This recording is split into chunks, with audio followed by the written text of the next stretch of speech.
Baiklah hadirin wal hadirat, selanjutnya adalah acara yang paling kita tunggu, yaitu Tablik Akbar, tausiah oleh guru kita Profesor Dr. Muhammad Quraisy Shihab MA, dan juga narasumber tentunya guru kita Kiai Haji Ahmad Bahaudin Nur Salim atau Gus Baha, selaku Dewan Pakar Pusat Studi Al-Quran dan Pengasuh Pondok Pesantren Tahfidzul Quran LP3IA.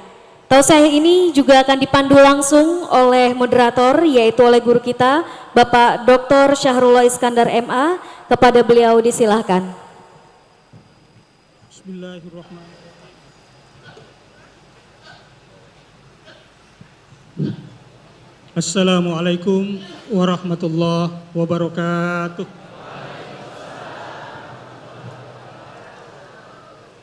Alhamdulillahirabbil alamin. Allahumma shalli wa sallim ala sayyidina Muhammadin wa ala alihi wa sahbihi ajmain. Amma ba'du. Alhamdulillah, pada hari ini kita semua berkumpul di Masjid Bait Al-Quran, Pusat Studi Al-Quran di Pondok Cabe ini. Ini adalah kegiatan rutinan tahunan ya, Maulid Rasulullah Sallallahu Alaihi Wasallam. Untuk topik kita pada kesempatan kali ini, sebagaimana terpampang di belakang saya, keteladanan Rasulullah dan peran ulama dalam menjaga akhlak dan ilmu. Ini adalah topik yang penting, banyak hal yang terkait, dan kita banyak istifadah ilmu nanti dalam majelis ini. Telah hadir bersama kita Profesor Quraisy Shihab, guru kita bersama, dan hadir juga bersama kita bagi narasumber, yaitu Kiai Haji Ahmad Bahaudin Nur Salim, yang kita sering sapa beliau dengan Gus Baha. Beliau ini adalah Dewan Pakar juga di Pusat Studi Al-Quran, sekaligus pengasuh Pondok Pesantren Tahfidzul Quran LP3IA. Baik, Pusat Studi Al-Quran mengadakan maulid ini, tujuannya yang pertama adalah menjalin silaturahmi buat kita semua.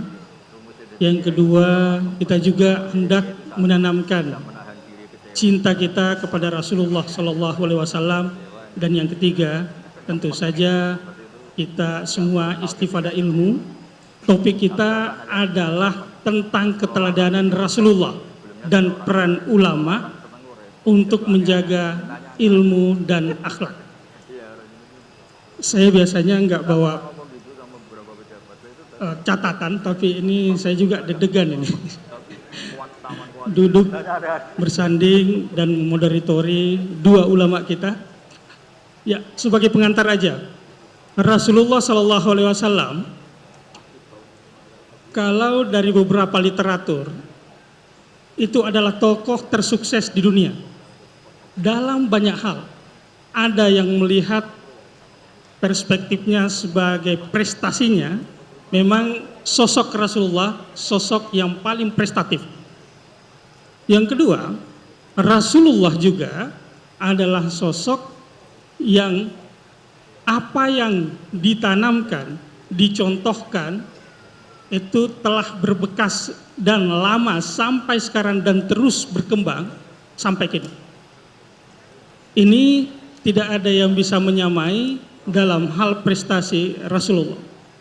Kemudian dalam salah satu referensi, ini juga pernah diurai oleh guru kita Profesor Quraisy Shihab dalam salah satu karyanya, sebagai sosok yang tidak bisa ada yang menyamainya. Sosok Rasulullah itu menghimpun beberapa hal dalam dirinya dan tidak ada sosok yang lain yang bisa menghimpunnya. Pertama, Rasulullah itu seorang yang alim. Rasulullah itu seorang yang abid, ahli ibadah.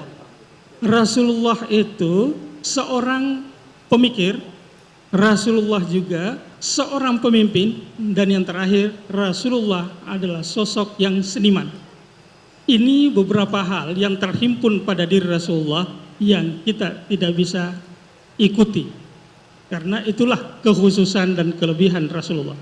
Nah, insya Allah pada kesempatan kali ini kita sama-sama akan istifadah ilmu Dan kita untuk kesempatan perdana, kita beri kesempatan kepada Gus Baha untuk memberikan uraian, dan kita beri kesempatan. Allahumma sholli ala Muhammad.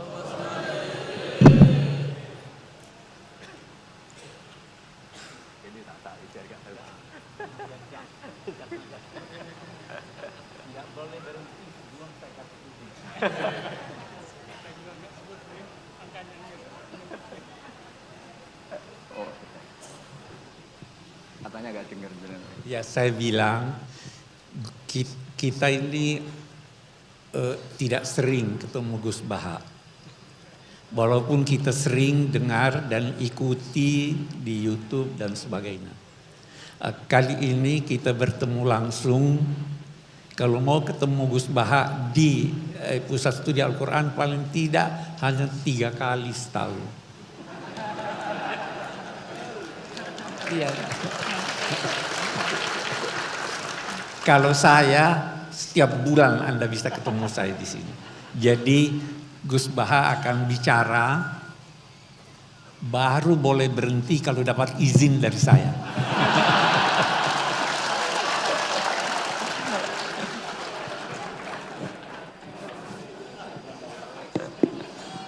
Assalamualaikum warahmatullahi wabarakatuh. Alhamdulillahirabbil alamin wassalatu wassalamu ala asyrofil mursalin sayyidina maulana Muhammadin wa ala alihi washabihi ajmain amma ba'du. Niki nderekaken tuh ngikuti yang diinginkan Abi Kures. Terima kasih Pak Nazar karena sudah jenengan bingung semua. Jadi kalau jenengan ingin Islam legal formal ya ikut Pak Nazar, karena Menteri Agama itu yang ngatur Islam secara legal formal. Kalau ikut saya berarti ya ilegal. Saya tadi guyon sama Pak Kures, menantunya itu bangga karena mertuanya bisa maksa Gus Bak datang ke sini. Begini ya, jadi neladani Rasulullah itu yang gampang-gampang saja. Nabi itu dalam keseharian itu biasa sekali, tapi hasilnya luar biasa. Kalau jenengan semua memang benar-benar biasa itu. Nah itu juga bagus karena nggak ingin nyaingi apa? Nabi. Itu Mbah Mun guru saya sering bilang, Islam tuh nggak pernah trauma sama orang kayak jenengan. Traumanya itu sama orang khusyuk, orang bener, itu bikin trauma Islam itu. Karena yang ngaku Nabi, yang aneh-aneh itu, yang kayak Nabi mesti yang khusyuk-khusyuk. Yang kayak jenengan tuh mesti tidak bisa. Karena untuk jadi kiai saja orang nggak percaya, apalagi jadi Nabi itu. Jadi maka bersyukurlah, karena Anda tidak mungkin mengaku sebagai Nabi apa? Palsu. Karena untuk jadi kiai saja orang nggak percaya. Saya tadi pagi, saya setiap kesini itu mesti ngaji dulu di Begi. Jadi setahun itu mesti sudah lebih dari 3 kali. Bedanya nggak ketemu jenengan. Begini, saya tadi ngaji sama bareng-bareng Pak TGB, beliau baca Itkon, saya baca Al-Muhaddam.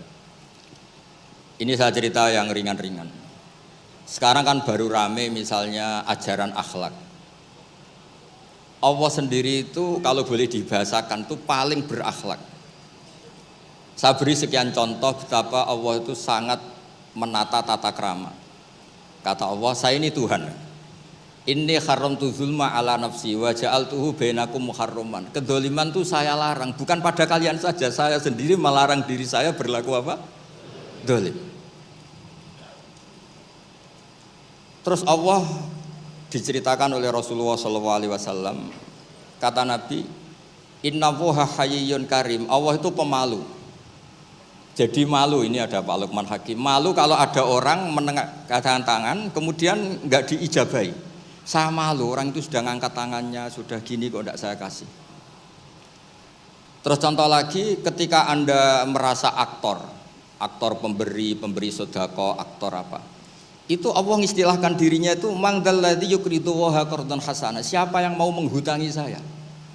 Ini Allah zat pemilik langit bumi yang punya semuanya, tapi mengistilahkan dirinya siapa yang mau menghutangi saya? Siapa yang mau menolong saya? Intan surwaha yansurkum. Sehingga posisi adab ini yang dipakai di pesantren, di semua tradisi kita. Saya kalau merasa di sebagai narasumber, mungkin saya tidak mau ngisi karena itu jumawa. Tapi kalau merasa disuruh menantunya Pak Kures, Mas Fikri tadi, itu berakhlak sekali itu. Seorang Gus Baha disuruh sama Fikri Segaf. Oh itu berakhlak sekali itu. Yang nyuruh yang nggak berakhlak itu. Ya Pak Alwi siap itu, keponakan antum itu yang nggak berakhlak itu. Jadi dulu Islam itu segampang itu. Di kitab Bukhari diterangkan, nanti saya berdoa sama Allah supaya nanti ada isyarah supaya berhenti, jadi nggak lama-lama nanti. Nabi itu nggak jaga imet, Nabi itu pernah jalan-jalan. Kebetulan saat itu mau haji. Itu dicegat sama perempuan, Imra'atun bin Khos'am. Itu ceritanya semuanya seputar manusia. Imra'atun bin Khos'am ini cantik sekali. Kendali untanya Nabi dipegang terus. Kata Imra'atun bin Khos'am, ya Rasulullah, inna faridatahu ala ibadi adrokat abi syekhon kabiron. Nah ini saya menunjukkan apal bukan karena saya pinter, bukan, tapi memang pinter bener, maksudnya bukan. Karena kenapa saya nyebutkan Arabnya bukan apa, karena nanti bisa dikoreksi Pak Kures kalau salah terjemah atau salah arti. Dan saya mohon doa jenengan ini Mas Lukman Hakim supaya jadi kiai. Abahnya tuh kiai, saya tuh ngefans sama abahnya, saya sering baca soroh kata, makanya saya tagih. Jadi malah ngarang bahasa Indonesia, abahnya tuh kalau ngarang bahasa Arab. Kayaknya jaga sopan, kalau nyanyi abahnya kan nggak sopan, makanya terus dibawa. Itu ya bagian dari Islam juga. Saya pernah ditegur sama murid-muridnya Mbah Mun, Gus, kamu itu ngaji kayak saya, maksimal takrib. Kenapa? Kalau saya ngaji Wahab, kayak Mbah Mun, nggak sopan namanya. Di bawahnya saja biar tetap apa? Sopan. Teman saya itu ngilhami saya sampai sekarang, bilang gini, Gus nanti jangan terlalu soleh ya, biar surganya sama saya katanya. Kalau terlalu soleh nanti surganya sama Mbah Mun, apalagi sama Rasulullah sungkan, gak iso ngopi-ngopi. Itu guyon tapi tak angen-angen bener.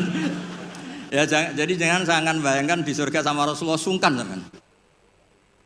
Teman kan sudah capek sholat subuh, toh kan ingin gak subuh? Karena surga. Saman kan mau poligami aja takut istri, nanti kan bidadarinya banyak. Kalau ada Nabi sungkan. Dan nanti sama saya aja di pinggir-pinggir yang enggak. Supaya enggak apa? Tapi kalau amal pas-pasan, kuotanya enggak cukup, langsung neraka, itu resikonya. Karena pas, sekali enggak cukup, neraka. Makanya kuotanya lebih, tapi surganya yang apa? Biasa aja. Imra'atun bin Khosam itu cantik. Nabi pas itu dionta Ardafa Al-Fadl bin Abbas. Fadl bin Abbas ini sepupunya Nabi. Fadl masih muda, masih ganteng muda. Terus fanadharul Fadl ilaiha wa nadharat ilaihi. Nah ini cerita betapa Nabi sebagai pengajar itu manusiawi sekali. Terus falau wa Rasulullah unukal Fadl. Nabi cara sekarang memalingkan Fadl supaya agak ngelihat perempuan ini, Imra'atun min Khusam. Pas Nabi lawa mungkin agak keras, Abbasnya tersinggung. Lawaita ibna amik, gimana kamu sama sepupu kok gitu? Kata Nabi, ini Fadl ingin melihat Imra'atun min Khusam tadi, gadis dari Khusam. Nah ini supaya sama ngerti, jangan bayangkan Nabi itu terus orang kalau mau tanya kok di jalan, nggak sopan, nggak berakhlak gitu. Ya biasa aja dijawab. Dijawab ya di jalan itu.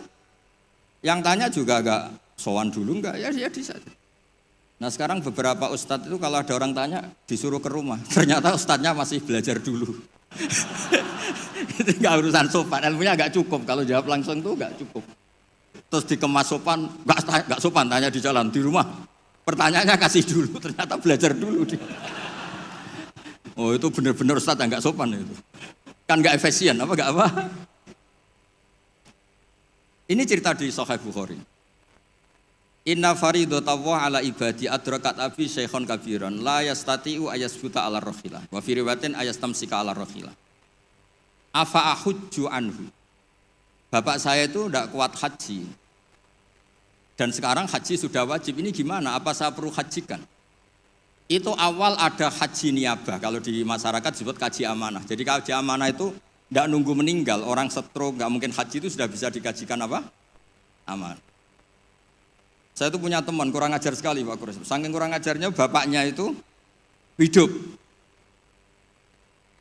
Bapak kamu kajikan plus, mahal kok kaji plus, masih 400 juta. Nunggu meninggal saja kaji amanah 10 juta cukup.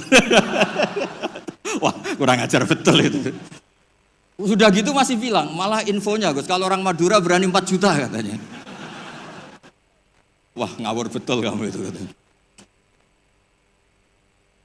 Itu berkahnya orang tadi, gadis tadi tanya sama Nabi itu akhirnya haji makdum itu 2. Ini saya ngomong fikih, supaya aman ngerti fikih. 1 amanat anil mayyit karena memang sudah tidak bisa haji. 2 amanat anil makdum. Kalau di fikih disebut haji apa? Amanat dari makdum. Orang hidup tapi nggak mampu apa? Haji. Terus saya bilang sama tadi yang agak kurang ajar tadi. Ya kurang ajar betul maksudnya. Sini, bapak kamu biar memutuskan haji sekarang meskipun stroke masih bisa ngomong, masih Gus, masih ingat hartanya masih Gus. Suruh haji sekarang, di makdum sekarang.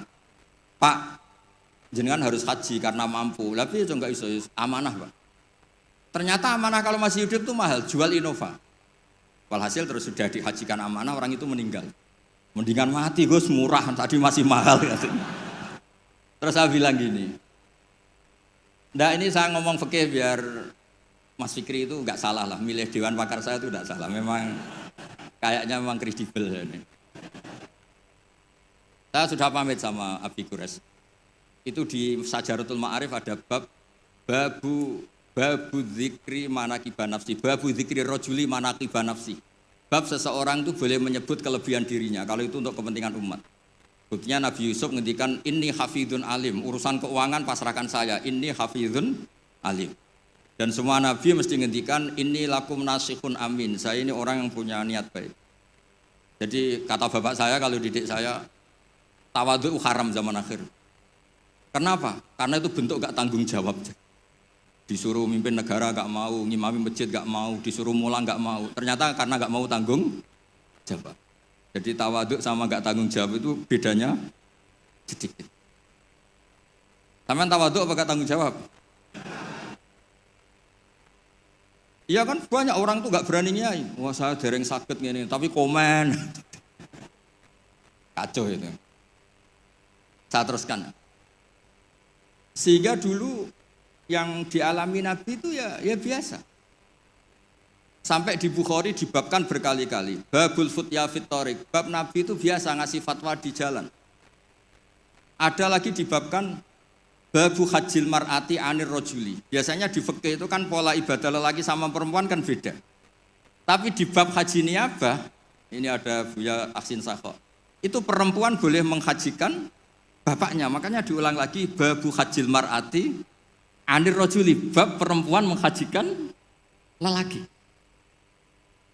Kayak apa luar biasanya Nabi. Jadi Nabi itu kesehariannya biasa. Makanya Anda tidak usah khawatir misalnya di pesantren atau di komunitas Jawa atau di komunitas orang Timur, orang Indonesia. Mendidik akhlak, takut itu terlalu apa itu gak usah khawatir. Allah sendiri itu yang paling sopan. Sampai bilang untuk dirinya sendiri, kataba rabbukum ala nafsihir rahmah. Kataba itu mengharuskan, Allah itu mengharuskan dirinya untuk berbuat kasih sayang. Coba orang diwajib-wajibkan itu kan berat. Kayak sampean tak suruh-suruh itu kan berat. Tapi Allah menyuruh dirinya, aujaba ala nafsih, kataba rabbukum ala nafsihir rahmah. Makanya saya kalau baca Quran tuh sering nangis. Cara boleh dibahasakan tuh sekesatria itu, Allah ngelola alam raya ini. Makanya dulu tuh banyak ulama itu pede. Saya tadi jagungan sama Pak Kures. Ulama dulu tuh pede. Kalau mau mati itu senengnya minta ampun, seneng sekali. Nggak kayak jenengan, hidup gak berani, mati ya gak berani itu. Wah, itu kacau itu. Mati itu dulu, ini cerita orang dulu. Kenapa ada tarian Jalaluddin Ar-Rumi, tarian kematian, tapi tidak usah ditiru, nanti dianggap aliran sesat. Karena di Indonesia itu kalau aneh-aneh terus bisa di-SK aliran sesat. Meskipun Pak Menteri tadi sudah pulang, tapi kalau tahu sampean sesat langsung dikasih itu.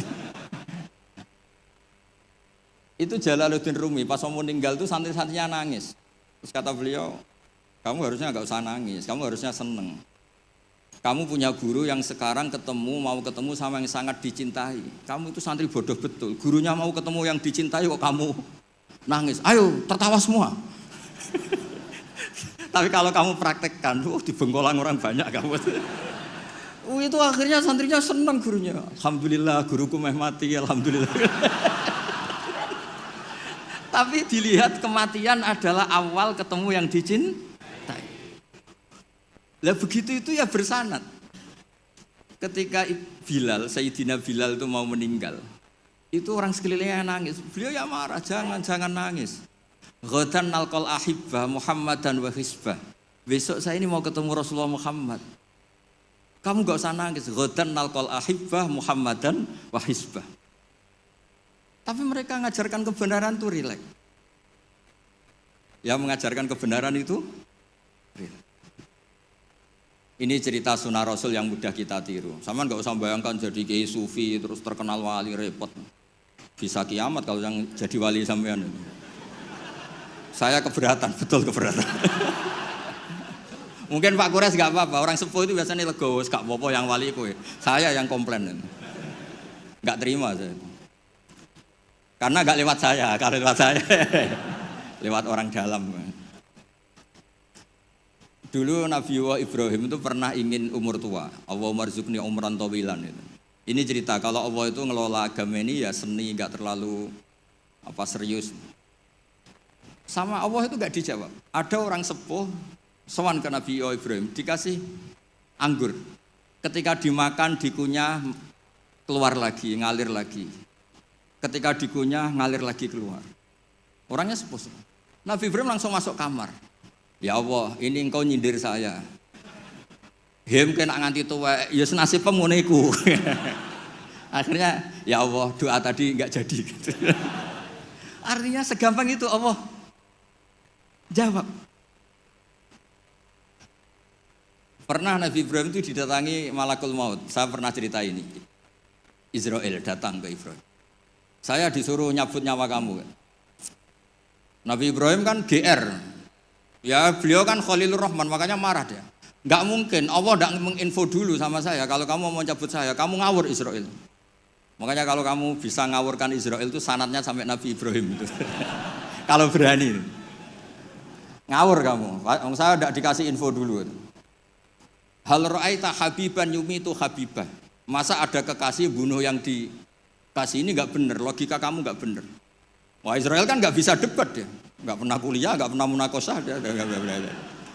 Datang lagi, sowan ke Allah, ya Allah, kata Nabi Ibrahim, kata Khaliluka, hal ra'aita habiban yumitu habibah. Masa kekasih bunuh yang dikasihin? Karena Ibrahim gelarnya kan Khalilur Rahman, apa Khalilur Rahman.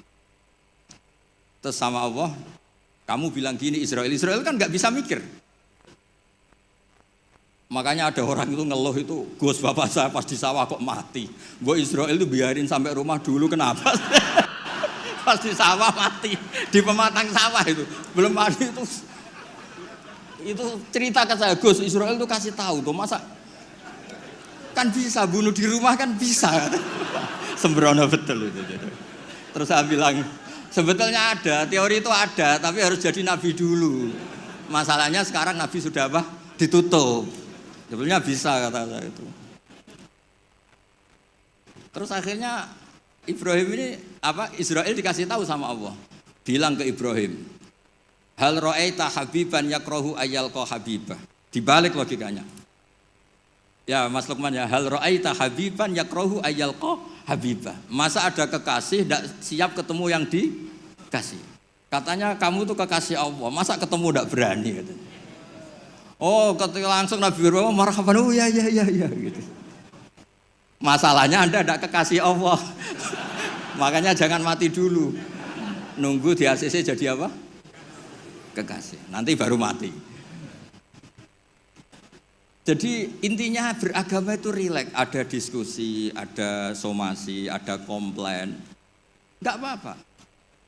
Yang penting ini karena merasa nyaman dengan Allah Subhanahu wa Ta'ala. Makanya Nabi itu paling senang sama orang-orang desa itu. Saya ini meskipun banyak baca kitab, tapi sudah memutuskan Islam saya itu gaya Arabi, gaya orang-orang kampung sing badawa itu enggak priayi lah. Karena yang masuk surga awalan itu yang orang-orang nggak priayi itu.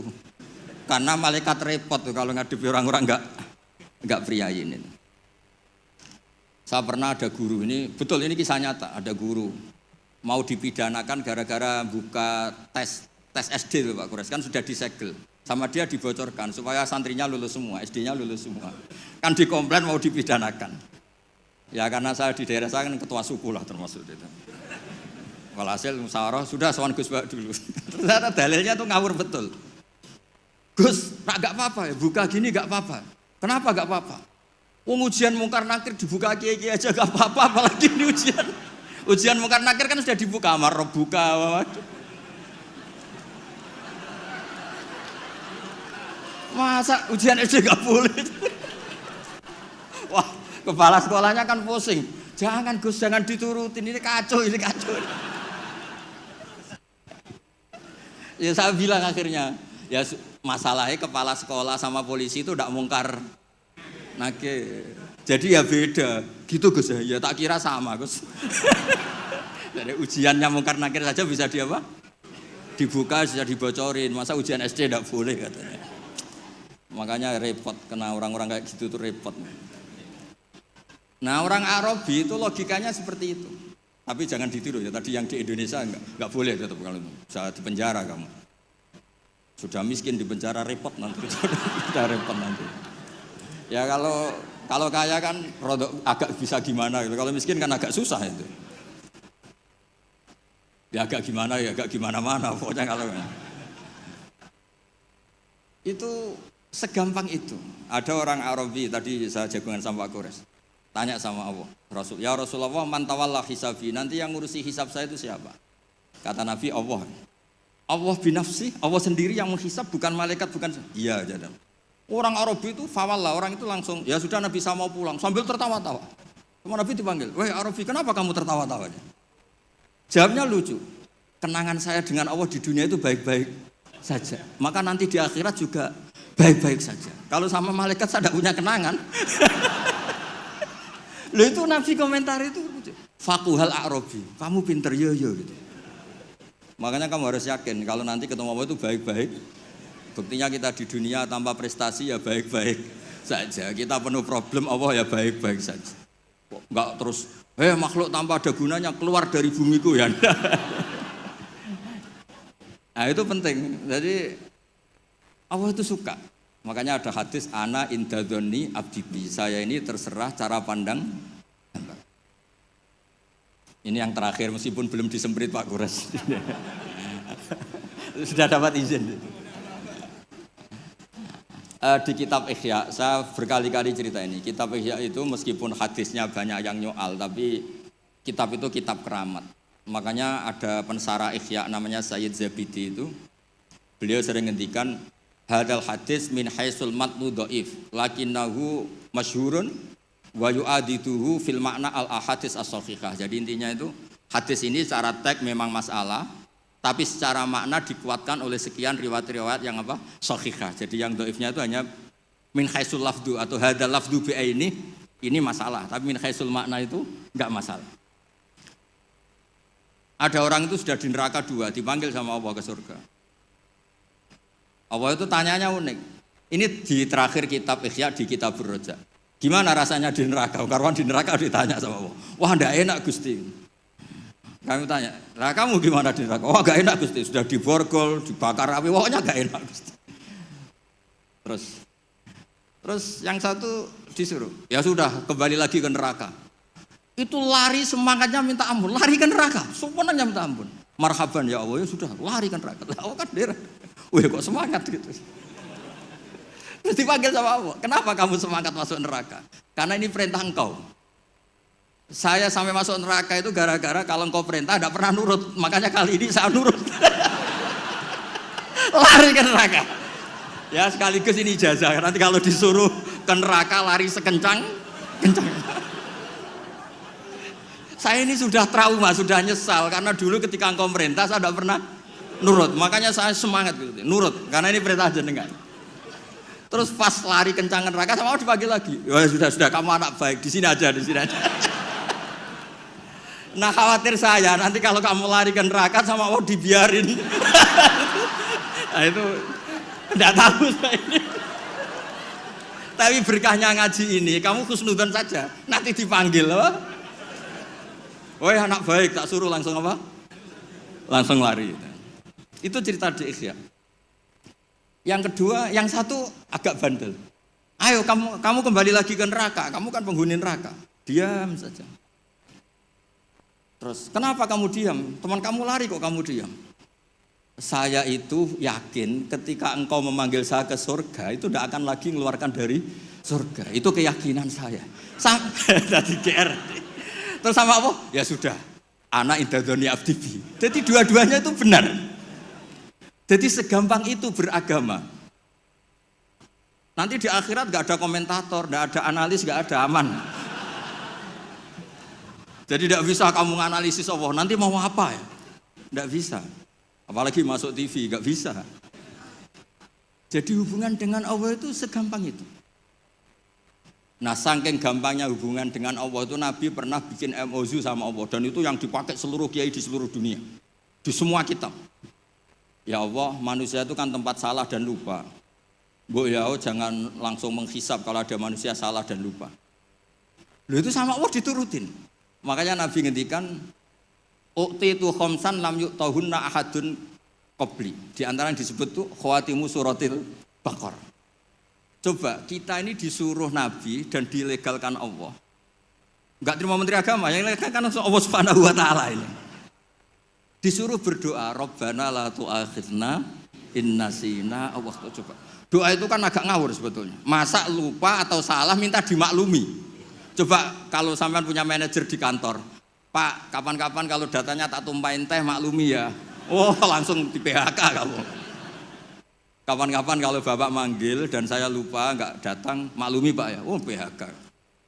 Tapi ini satu doa yang disahkan Allah, disuruh berdoa, Rabbana la tu'akhidna in nasina. Ya Allah, jangan kasih sanksi kami ketika kami salah atau lupa. Terus qala na'am, Allah ngendikan na'am ya. Coba kalau Allah pakai teori semua kesalahan kita disanksi langsung, nggak ada manusia di bumi, sudah habis semua. Wong khotib Jum'ah kelihatannya ibadah tapi nyindir tanggane. Kan yo repot. Orang sering itikaf di masjid, ternyata baru masalah dengan istrinya. Orang semuanya masalah. Ngustad kadang ya profesi lain nggak pernah prospek terus profesi ustad. Oh repot semua. Ada yang tidak ngustad, sok-sokan ikhlas, bertani, ternyata nggak pernah ngajar. Akhirnya satu kampung bodoh semua. Semuanya masalah. Dan kita diberi fasilitas Rabbana la tu'akhidna in nasina au akhta. Kayak apa baiknya hadatin? Makanya belum ada kata yang ngarang Hikam Ibnu Athaillah sekarang, nggak ada sebaik Allah. Kalau orang lain maklumi kamu karena nggak tahu borok kamu, tapi Allah ini tahu borok kamu, tahu salah kamu, tapi tetap maklumi. Makanya mas sahibaka man sabaka wa bi aibika alim. Ini nggak ada yang nemani kamu, tahu aib kamu sebaik Allah. Makanya kitab Hikam itu ada kata-kata yang bagus. Innama akromaka jamilu satri. Ketika kamu terhormat itu sebetulnya saking pandai-pandainya Allah menutupi aib kamu. Coba misalnya rata-rata ini bapak-bapak, ibu-ibu nikah sama perempuan itu pilihan terakhir apa pilihan sejati? Terakhir kan? Coba itu kalau direkam, saya sebetulnya cinta ini, tapi nggak dapat ya dapatnya. Terus itu terekam, kayak apa prahara keluarga itu? Saya sebetulnya ingin ini, tapi nggak kesampaian, akhirnya sedapatnya. Istri kamu ya ada rekaman gitu, mertua kamu ya punya rekaman itu. Sebenarnya saya nggak suka sama mantu ini, tapi berkali-kali ikhtiar dapatnya ini. Coba kalau orang Indonesia mulai zaman Pak Karno sampai sekarang terekam. Wah, melihat Swiss atau Finlandia, negara semakmur itu, nyesal jadi orang Indonesia. Wah, bisa langsung dicabut tuh paspor kamu. Jadi semua kebaikan yang kita nikmati sebetulnya innama akromaka jamilu satri. Kita ini begitu terhormat karena baiknya Allah menutupi aib kita. Coba kalau aib kita dibuka, cara diskusi kita, logika kita dibuka. Ya contoh gampang suami istri tuh. Rata-rata orang nikah itu pilihan terakhir apa pilihan sejati? Loh, jujur semua. Nah ini istri kamu udah datang, tenang saja. Semua perilaku sosial kita mesti begitu. Makanya innama akromaka jamilus satri. Makanya doa-doa kita mustur aurati wa amin rawati. Lah terus kitab hikam mengajari kita begini. Ajhalun nas man taraka yaqina ma inda lidzanni ma indan nas. Bodoh-bodohnya orang itu yang meninggalkan keyakinan dirinya karena dia tahu betul tidak sesoleh itu. Hanya karena pencitraan atau komentar orang banyak. Misalnya gini, saya seorang ustadz. Mungkin orang lain ngira kan ustadz itu bersih, steril, gini-gini. Padahal si ustadz ini ngerti dia punya masa lalu, dia tidak maksum, dia tidak nabi. Harusnya dia itu lebih berkeyakinan tentang apa yang pernah dialami sehingga dia tetap sopan, tetap menghormati orang. Jangan menurut persangkaan orang banyak yang anggap dia itu bersih. Jadi misalnya gini, Anda dosen di IAIN atau UIN atau di pondok atau di kampus apa saja. Atau Anda menteri, ada presiden, siapa saja. Sebetulnya kan setelah kita jadi dosen mungkin kita ngomong, oh ngajar itu ibadah, mencerdaskan bangsa gini-gini. Ternyata mungkin Anda ini cita-citanya itu jadi pengusaha. Berhubung gagal daftar jadi dosen. Banyak tuh teman-teman saya yang jadi ustadz, Gus aku bisnis bolak-balik gak kasil Gus, jadi ustadz malah jadi kiai. Kalau itu dibuka Allah semua habis. Misalnya keluarnya menteri, wah enak jadi menteri, ditegar-tegur tok mbek presiden. Kalau itu direkam, wong saya ini cerita saya terakhir, saya itu pernah ketemu Kiai Sepuh Pak Kures, sepuh sekali, temannya Bapak, datang ke saya. Agak kacau betul ini, mentang-mentang temannya Bapak sama saya itu gak bosok. Saya tetap cium tangan untuk temannya Bapak. Pas rame-ramenya MUI ngaramkan rokok itu. Gus saya ini mau tanya jenengan, kalau jenengan jawab haram tak lawan. Waduh. Kalau jawab haram tak lawan katanya. Kalau jawab halal tak ikuti katanya.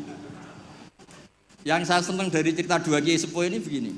Saya ini Kiai Sepuh, Gus. Saya ini hiburan saya itu rokok. Rokok di pojok musola. Habis maghrib sampai jam 10. Kalau istri sudah tenang, tidak berontak baru pulang. Karena kalau belum ngantuk itu bawaannya ngomel kan. Ini yang cerita dua orang ini. Jadi hiburan saya itu rokok sama teman-teman musola. Tapi sekarang rokok diharamkan.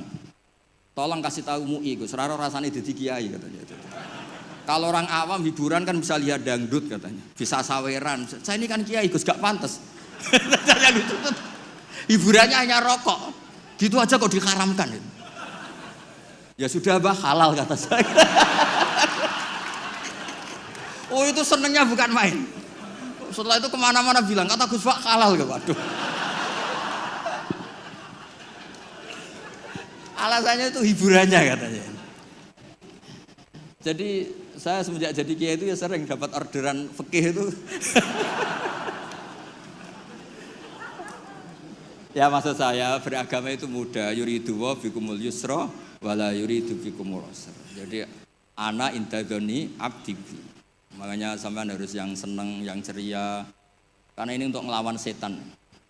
Setan itu suka kalau orang Islam itu susah, kemudian menyalahkan agama ini, menyalahkan sistem alam raya ini sehingga tidak ridho dengan qada qadar. Makanya disebut innaman najwa minasyaitoni liyahzunal ladzina amanu. Jadi kalau pikiran yang ngajak susah itu minasyaiton. Berarti yang ngajak seneng itu minallah. Makanya saya ini ustadz beneran ini karena ngajak orang seneng gitu. Kalau yang ngajak susah itu masalah itu. Wong jelas di Quran la tahzan, jangan susah. Enggak ada di Quran la tafrah itu enggak ada. Yang ada qul bi fadlillah wa bi rahmati fa bidzalika falyafrahu. Ya saya pernah dikomplain sama kiai-kiai yang khusuk-khusuk Pak Kores. Gus ini nanti kalau maghrur, orang gara-gara ngaji jenengan isane seneng tok terus atau susah. Terus saya bilang masalahnya apa? Kalau enggak tahu susah sampai akhirat kan bagus kata saya. Terus tapi itu saya enake dhewe fasik. Oh, nak fasik wis asli sedurunge ngaji aku wis fasik. Kok nyala-nyalain saya kata saya. Nah ini penting ya supaya jenengan itu beragama itu rileks nyaman karena Allah itu suka sekali. Menghitung nikmatnya itu suka. Dulu ada orang Arabi datang ke Nabi itu gak punya apa-apa. Terus tanya, ya Rasulullah engkau menyuruh saya syukur, saya ini tidak punya apa-apa, nyukuri apa? Istri gak punya, harta gak punya, semuanya gak punya, saya nyukuri apa? Nabi itu ngelihat sandalnya, di padang pasir kan panas. Lah itu 2 sandal kamu, kalau kamu gak punya ini panas. Oh iya ya Gusti, alhamdulillah, alhamdulillah. Hanya punya sandal itu. Ya kayak sampean itu, kan ceria, punya nekat saja cukup lah. Kenapa seneng? Gak usah alasan, nekat saja, pokoknya penting. Ya jadi sekaligus ijazah, jadi yang dihitung apa itu alam nasroh, hati lapang. Terus kul bifadlillah wa birahmati fa bidzalika. Bapak saya itu paling sering mensyariatkan seneng. Kalau pagi ngajak jalan-jalan saya itu, kalau ada orang miskin itu di warung nongkrong, rokoknya 1 aja hutang, 1 ler saja hutang. Terus ngomong itu seakan-akan dunia miliknya. Itu kata bapak. Itu hamba paling dicintai Allah katanya. Kalau presiden orang kaya seneng itu kan wajar, alasannya jelas. Ini nggak punya alasan untuk seneng.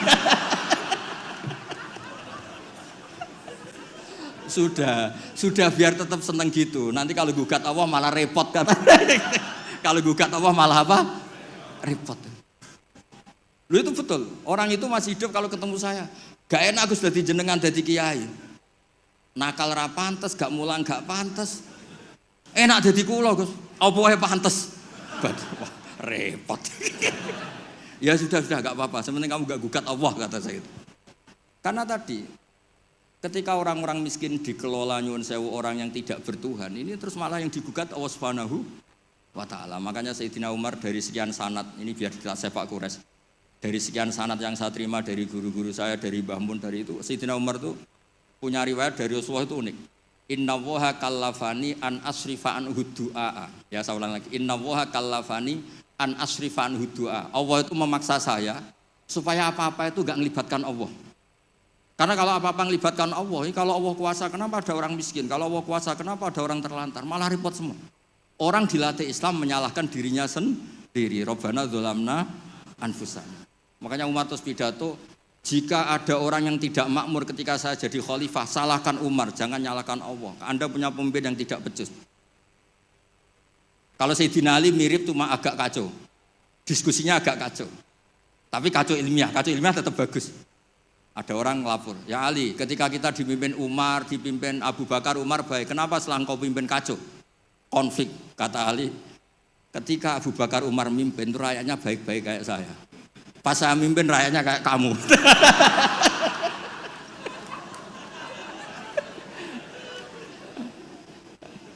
Makanya nanti kalau kamu nyalahkan saya, zaman Mbah Mun gini, zaman Gus Pak kok gini, pas Mbah Mun ngiyai, santrinya kayak saya. Pas saya ngiyai, santrinya kayak kamu. Nggih, ngoten. Assalamualaikum warahmatullahi wabarakatuh.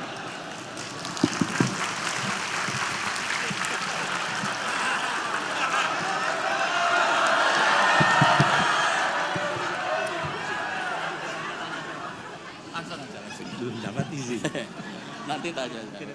Dijanji nanti ada tanya jawab. Baik, terima kasih Gus Baha. Ya, kita lanjut aja ya, langsung pemaparan dari Habib Quraish Shihab. Ya, waktunya juga sama ya. Mungkin Gus Baha mau memberikan waktu juga. Ya agak sopan kalah sepuh. Baik, bismillahirrahmanirrahim. Alhamdulillah, wassalatu wassalamu ala rasulillah wa ala alihi wa ashabihi wa man wala. Kita tidak bosan dengar dari Gus Baha. Saya kira tidak semua orang bisa menyampaikan mutiara-mutiara hikmah dengan cara yang diberikan oleh Gus Baha. Nah, yang pasti saya tidak bisa begitu.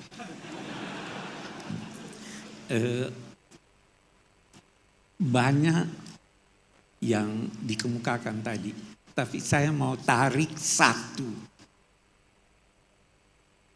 kesimpulan dari sekian banyak yang bisa disimpulkan, bahwa Tuhan itu maha baik. Saya kira itu salah satu kesimpulannya. Maha baik. Tadi kita dengar Tuhan malu. Ada lagi satu, Tuhan cemburu. Pernah tidak dengar? Tuhan cemburu. Kalau Anda mencintai orang lain, oke. Cinta harta, oke. Cinta anak, oke. Cinta istri, lebih-lebih lagi. Tapi jangan lebih dari cintamu kepada Allah. Kalau tidak, dia cemburu. Ya. Jadi ini sifat-sifat yang dijelaskan oleh Rasul untuk mendekatkan kita kepada Allah. Terlalu banyak itu. Dia lebih dulu cinta pada Anda sebelum Anda cinta dia. Yuhibbuhum wa yuhibbunahum. Radhiyallahu anhum wa radu anhu. Ini prinsip yang dibawa oleh Nabi Muhammad SAW. Nah, saya mau bicara tentang cinta Rasul. Tapi tidak banyak ketawanya. Jadi saya tidak boleh panjang-panjang sepanjang Gus Baha. Saya hanya ingin menjelaskan atau berusaha menjelaskan 3 atau 4 kata dari Al-Quran yang boleh jadi merupakan dasar-dasar untuk keteladanan kepada Nabi. Yang pertama, yang dituntut dari kita itu percaya. Antuk minabillahi wa malaikatihi wa kutubihi wa rusulihi, termasuk Nabi Muhammad dan seterusnya. Mari kita introspeksi. Anda percaya Nabi Muhammad itu Rasul? Kenapa percaya? Kenapa percaya? Coba tanyakan diri Anda, kenapa saya percaya? Bertingkat-tingkat. Saya mau, Imam Ghazali membeli ilustrasi begini. Ada satu orang pemuda jatuh cinta pada satu gadis. Tapi dia masih bingung, itu gadis cinta sama saya atau tidak. Maka dia punya teman. Dia berkata padanya, gadis itu cinta kamu. Dia percaya enggak? Dia percaya karena sesuai dengan keinginannya. Ya kan? Ada bukti? Enggak ada bukti. Anda percaya Nabi Muhammad, kenapa? Ini tingkat yang paling rendah dari kepercayaan. Kita naik sedikit. Ada satu orang cinta atau benci pada satu orang. Terus dia, itu orang yang kau benci meninggal. Masa? Iya, tidak mungkin. Dia, mari kita ke rumahnya. Kita cari tahu dia. Sampai di dekat rumahnya, dia lihat atau dia dengar ada orang yang menangis. Dia itu buktinya, sudah menangis keluarganya. Ada bukti atau tidak? Ada. Tapi bukti ini valid atau tidak? Tidak. Anda percaya karena ada bukti yang Anda pegang atau tidak? Bagaimana bukti Anda itu? Ini tingkat kedua dari percaya. Tingkat ketiga. Itu si A meninggal. Kita ambil contoh. Siapa yang bilang? Guru saya. Percaya enggak? Kenapa percaya? Karena percaya pada guru. Bisa salah enggak gurunya? Bisa. Apa yang disampaikan, Anda perlu mempelajari siapa dia, Kalau tidak bisa, pelajari apa yang dia sampaikan. Nah, sudah itu harus syahadat. Ini setelah syahadat nanti baru Nabi. Jadi tidak kagum, bahkan dia tidak percaya bahwa dia utusan Tuhan. Mustahil. Ada satu peneliti Inggris, dia baca Quran. Dia bilang yang sampaikan ini gila atau sangat percaya diri. Apa? Jadi itu dia tantang orang. In kuntum fi raibin mimma nazzalna ala abdina fa'tu bi suratin. Kalau kamu tidak percaya bahwa ini firman Tuhan, buat semacam itu. Tantangannya tidak hanya berlaku sekarang sampai akhir zaman. Ini gila ada orang nantang kayak gini. Ya kan? Nah, jadi waktu saya bersaksi bahwa Nabi Muhammad itu karena Anda kenal kepribadiannya atau kenal ajarannya. Kalau tidak, saksi bohong ini. Kita dituntut untuk bersaksi. Kita baca di Quran. Kita baca di Quran apa itu? Qad nara taqalluba wajhika fis sama. Falanuwalliyannaka wijhatan tardaha fawalli wajhaka. Terus turun itu perintah untuk mengarah ke Mekah. Ada yang ini, oh ini kenapa nih? Oh ke Mekah. Ya, apa terus dia katakan begitu lanjutannya. Setelah bicara soal pengalihan kiblat, kadzalika ja'alnakum ummatan wasatan litakunu syuhada'a 'alan nas. Nah, syahadah lagi di sini. Kamu dituntut untuk menjadi syuhada 'alan nas wa yakunar rasulu 'alaikum syahida. Ada dua maknanya. Syahid itu bisa berarti yang menyaksikan, bisa berarti yang disaksikan.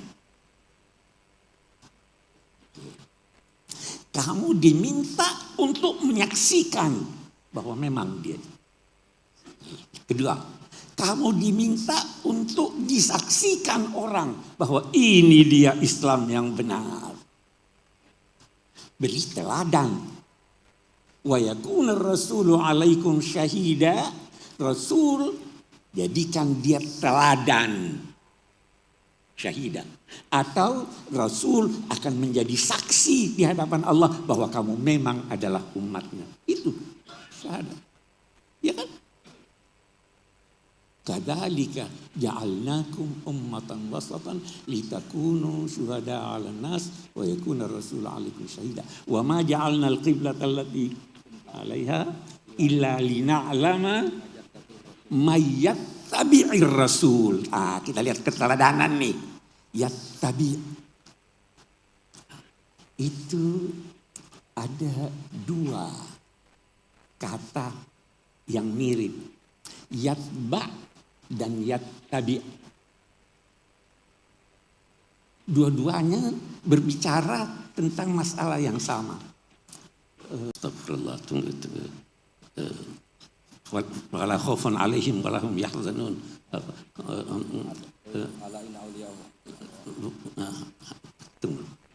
Orang tua sudah lupa. Ada di surat Taha. Di surat Taha itu la yukhrijannakum la yukhrijannakum masyad. Bukan. Astagfirullahaladzim. Maksudnya itu la khaufun alaihim wa la yahzanun di sorga nanti. Kita ikuti di sorga, Anda tidak ini. Tapi kalau di dunia tidak. Yang ittaba'ah itu apa namanya? Fala yadhillu wa la yashqa. Tidak akan sesat di dunia ini, tidak akan sengsara di dunia ini. Kalau Anda ittaba, mengikuti secara bersungguh-sungguh. Teladan ini dia dalam segala hal. Yang keempat, yang saya mau terangkan. Qudwah dan uswah. Menarik, Nabi disuruh ulaika alladzina hadallahu fabihudahum iqtadi, qudwah. Tetapi kita bukan disuruh iqtadi. Laqad kana lakum fi Rasulillahi uswatun hasanah. Dia tidak berkata qudwatun hasanah. Kenapa? Qudwah itu mengikuti, meneladani apa yang baik pada yang diikuti, tapi apa yang buruk jangan ikuti. Nabi Muhammad disuruh qudwah nabi-nabi. Apa semua kegiatan nabi itu pasti baik? Tidak semua disuruh nabi ikuti. Nabi disuruh mengikuti Nabi Nuh yang mendoakan umatnya. Tidak disuruh. Nabi Musa itu yang narik jenggot saudaranya, yang emosi, disuruh ikuti itu? Tidak. La ta'khud birahiyati. Tidak disuruh dia. Disuruh mengikuti Nabi Ibrahim yang beristighfar pada orang tuanya yang sudah jelas-jelas kafir. Tidak disuruh. Ya, disuruh meneladani Nabi Yunus yang lari dari tugas. Itu qudwah. Kalau kita disuruh apa? Uswah. Semua yang dari Nabi itu hebat. Teladani dia dengan cerdas. Itu keteladanan. Jadi pelajarilah Nabi. Oh ini saya ikuti. Oh tapi harus cerdas. Oh ini pada masanya. Sekarang bukan ini lagi. Itu yang kita. Jadi bukan lantas ambil semuanya. Semuanya baik yang ditampilkan oleh Nabi. Tetapi bisa berubah karena perubahan situasi, karena perubahan keadaan. Itu keteladanan.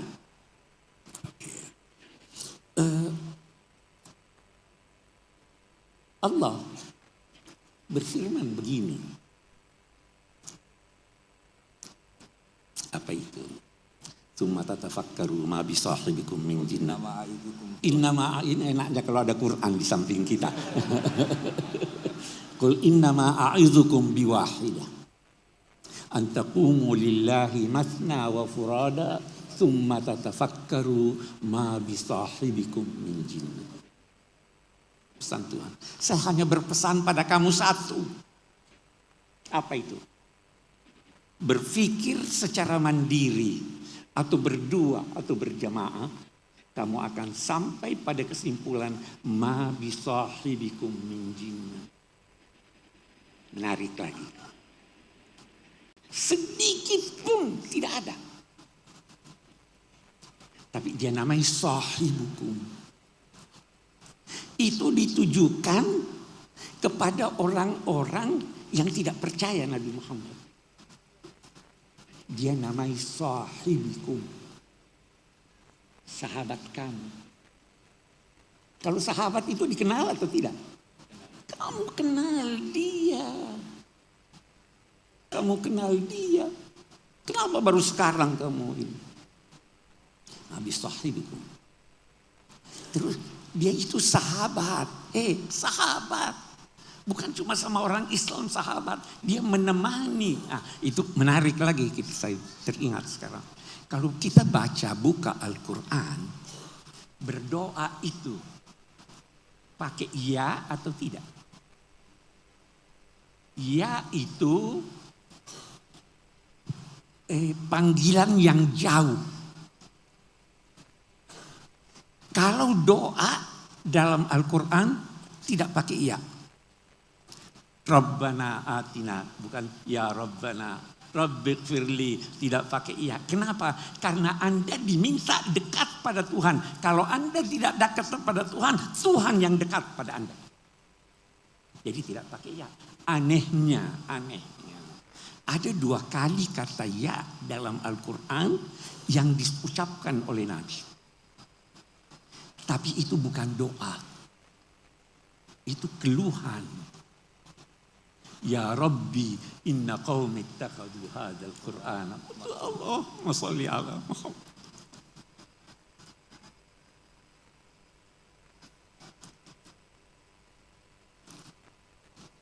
Ini kaumku jauh dari engkau ya Allah. Tapi saya ada di sampingnya nih. Saya mohon ya Allah. Saya mengeluh. Mereka menjauh dari Al-Quran. Kenapa dia ya? Karena dia jauh dari Tuhan. Ini orang-orang jauh dari Tuhan.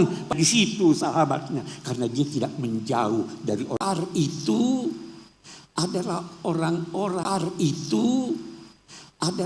orang-orang yang berbeda dengan kita dan memusuhi kita.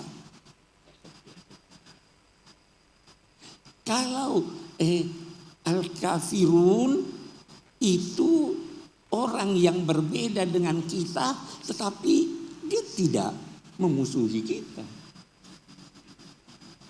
Kalau alladzina kafaru bisa menggabung ini semua. Saya pernah berkata tidak ada di dalam Al-Quran ini Gus Baha kita pernah ngomong-ngomong itu soal qul ya ayyuhal kafirun. Kenapa itu qul ya ayyuhal kafirun? Itu perintah Allah. Itu mengikuti perintah Allah. Jadi itu yang berkata al-kafirun itu Allah. Sampaikan wahai al-kafirun. Bukan dari Nabi Muhammad. Nabi Muhammad tidak pernah berkata kepada non-muslim anta kafir. Kenapa? Karena kalau kita berkata dia kafir, dia pun bisa berkata pada kita kafir. Wala tasubbul ladzina yad'una min dunillah fayasubbullaha. Jangan mati. Orang baik-baik tidak usah bilang kafirun. Tidak ada dalam Al-Quran. 1 kali ada dalam Al-Quran. Itu tapi di hari kemudian nanti. Nabi tidak disuruh berkata al-kafirun. Tapi al-kufar bagaimana? Wasdud alaihim nanti ada. Asyidda'u al-kufar. Kalau Anda dalam perang harus tegas. Dan ketegasan itu bisa bermacam-macam. Ada orang bermain-main dengan agama. Sudah tegas saya, maaf saya tinggalkan. Saya tidak maki dia, itu tegas. Asyidah ala kufar. Tegas semua orang kafir. Bukan semua orang kafir. Ya ayyuhal kafirun. La a'budu ma ta'budun wala antum 'abiduna ma a'budu lakum dinukum. Itu keteladanan dalam kehidupan bermasyarakat. Iya kan? Ruhama bainahum. Saling berkasih-kasih antara mereka. Apa sih rahmat itu? Apa artinya rahmat? Rahmat itu keperihan hati melihat ketidakberdayaan satu pihak yang mendorong Anda membantu untuk meringankan. Kalau Anda bantu orang tapi hati Anda tidak perih, itu bukan rahmat. Keperihan hati melihat ketidakberdayaan yang mendorong Anda membantu. Banyak orang bantu tidak perih hatinya, bantu aja biar dia tidak mati saya, itu bukan rahmat. Ruhama bainahum. Baru dia katakan tarahum ruk'an sujjadan yabtaguna fadlam minallah. Mereka salat, mereka ruku, mereka sujud. Kata Syekh Abdul Halim Mahmud, saya punya guru, sujud dalam Al-Quran bukan hanya berarti salat. Sujud itu patuh kepada Allah. Terus ini sahabat-sahabat Nabi ini yang dipuji dan istimewa tidak berbisnis dengan Tuhan. Dia tidak katakan yabtaguna ajran minallah, yabtaguna fadlan minallah, waridwana, ridha. Dia butuhkan ridha. Ridha itu lebih baik dari sorga. Waridwanum minallahi akbar. Ridha itu yang mereka harapkan. Yabtaguna fadlan minallah. Terus simahum fi wujuhihim, bukan bekas dahi yang ada di sini, bukan itu. wajahnya cerah. Itu Nabi Muhammad, orang lihat banyak yang percaya langsung, mahadha biwajhi kadzab. Ini mukanya bukan muka orang bohong. Cerah air mukanya, simpatik. Kalau ini, saya tanya dokter kulit. Apa itu? Dia bilang itu kebetulan ada. Dia punya tulang ini menonjol. Jadi waktu sujud itu sebabnya ada orang di kakinya. Ada orang di kacamatanya. Kata di sujud itu. Bahkan ada ulama yang berkata. Orifal ghadabu fi wajhihi. Orang tahu, oh ini dia lagi marah nih. Itu sifat tunduk, agungkan Nabi dan percaya sepenuhnya bahwa beliau adalah Rasul. Allah Maha Esa, Maha Baik. Allah berfirman dalam sebuah hadis qudsi, hai hambaku, dari baiknya nih. Dengar. Hai hambaku, aku menciptakan langit dan bumi. Apa kamu kira aku tidak mampu memberi engkau apa yang kamu butuhkan? Jangan menuntut dari aku rezekimu yang engkau akan gunakan besok. Karena aku pun tidak menuntut dari kamu melaksanakan kewajiban besok hari ini. Demi cintaku kepadamu, cintailah. In kuntum tuhibbunallah fattabi'uni yuhibbukumullah. Itu. Wassalamualaikum warahmatullahi wabarakatuh.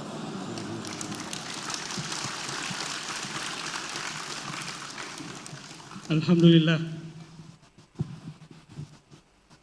Uraian dari dua guru kita sangat mencerahkan, sangat memberikan wawasan kepada kita. Dan tentu kalau kita mengurai tentang sosok Nabi Muhammad, habis waktu masih banyak yang belum diceritakan. Banyak. Seorang sebuah syair menyatakan, mahma tafannana wasifuhu fi wasfi yafna zaman wa fihi ma lam yusaf. Seandainya pun orang-orang yang ahli di bidang sejarah, sirah nabawiyah mengungkap sosok Nabi Muhammad sepanjang usianya, itu pasti masih banyak tersisa dari keteladanan sosok Nabi Muhammad yang belum terungkap. Banyak inspirasi dari beliau. Baik Bapak dan Ibu sekalian, ternyata banyak sekali yang hadir ya pada kesempatan kali ini. Kita semua berterima kasih atas kehadirannya, dan ternyata Dewan Pakar kita banyak nih yang hadir di sini. Pada hadir Kiai Asin Sakho, ini Ketua Dewan Pakar kita di Pusat Studi Al-Quran. Ada juga Bapak Lukman Hakim, Lukman Saifuddin, ini hadir bersama kita. Alhamdulillah, terima kasih Pak.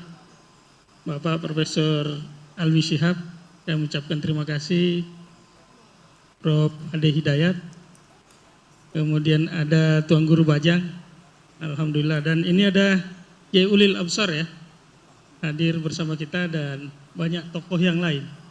Dan ini spesial sekali, Pusat Studi Al-Quran dan kita semua segenap jamaah yang hadir mengucapkan terima kasih. Dan kami ucapkan selamat datang. Ini Bapak Wakil Wali Kota Tangerang Selatan. Ini hadir bersama kita, Bapak Haji Pilar Saga Ihsan. Kami ucapkan selamat datang Pak, dan terima kasih sekali menyempatkan hadir pada kesempatan kali ini. Dan banyak tokoh yang lain ya, yang kami nggak sebutkan satu persatu. Ini yang hadir juga banyak dari alumni pesantren Pasca Tahfidz Bait Al-Quran. Kami informasikan pesantren Pasca Tahfidz Bait Al-Quran ini dari 2009 berdiri sampai sekarang itu sudah lebih 1000 santri kita, alumni kita. Dan itu dibina 6 bulan tiap harinya di sini. Memang waktunya untuk belajar dan bermuamalah dengan ilmunya ya. di pesantren Pasca Tahfidz Bait Al-Quran ini. Bapak dan Ibu sekalian, tadi ada yang kita janjikan ya, ada sesi tanya jawab. Tapi sebelum tanya jawab langsung, kita juga menghargai pertanyaan-pertanyaan yang masuk lebih dahulu. Jadi panitia sudah menghimpun dan menyensor beberapa pertanyaan karena banyak sekali, ratusan pertanyaan yang masuk. Kami cuma membacakan beberapa pertanyaan yang kira-kira mewakili yang lainnya. Ini pertanyaan buat Gus Baha dan Pak Quraisy. Ini satu. Gus, para sahabat sangat menghormati Rasulullah, tetapi Rasul sendiri melarang bentuk penghormatan yang berlebihan. Bagaimana cara memahami titik tengah penghormatan yang benar kepada Nabi? Dan dalam konteks ulama yang disebut sebagai warasatul anbiya, bagaimana memastikan penghormatan kita kepada kiai, guru, ustadz dan sebagainya tetap dalam koridor adab, tawadu yang tetap memakai nalar kritis, bukan berubah menjadi ketakutan, ketergantungan, atau kepatuhan tanpa berpikir. Ini pertanyaan secara tertulis yang telah lebih dahulu masuk ke panitia. Ya, dijawab dulu atau? Ya. Bismillahirrahmanirrahim. Ini pertanyaan yang udah dijawab, asal sampean nggak punya sentimen. Biasa aja. Saya ini kan kata orang banyak, saya ini kan ya Gus, ya Kiai, ya Gus asli. Bapak saya Kiai, bapak saya Kiai. Tapi ya nggak ingin dihormati berlebihan. Buktinya disuruh Mas Fikri ya mau saja. Di pidatoni Pak Nazar ya saya dengerin. Kan berarti saya juga sopan gitu. Jadi begini ya. Ini yang harus diketahui, bukan sekedar sunat harus. Nabi itu sering memaklumatkan diri, innama ana basarun, saya ini manusia. Karena beliau jadi Nabi setelah Nabi Isa yang dihormati sedemikian rupa. Ya, terus Nabi itu ya memperlihatkan kalau sering tersinggung. Misalnya ada orang yang nggak suka sama Said Abbas pamannya, Nabi ya tersinggung. Kalau nggak suka keluarganya tersinggung. Tapi setelah itu Nabi membenahi dirinya sendiri bahwa saya ini Nabi, rujukannya hak, bukan sentimen keluarga. Nah sahabat juga sama ya, hormat sekali sama Nabi, tapi tetap kaedahnya itu la tutruni kama atrot an-nasoro, ya kamu jangan berlebihan sampai mentaklih, sampai menuhankan.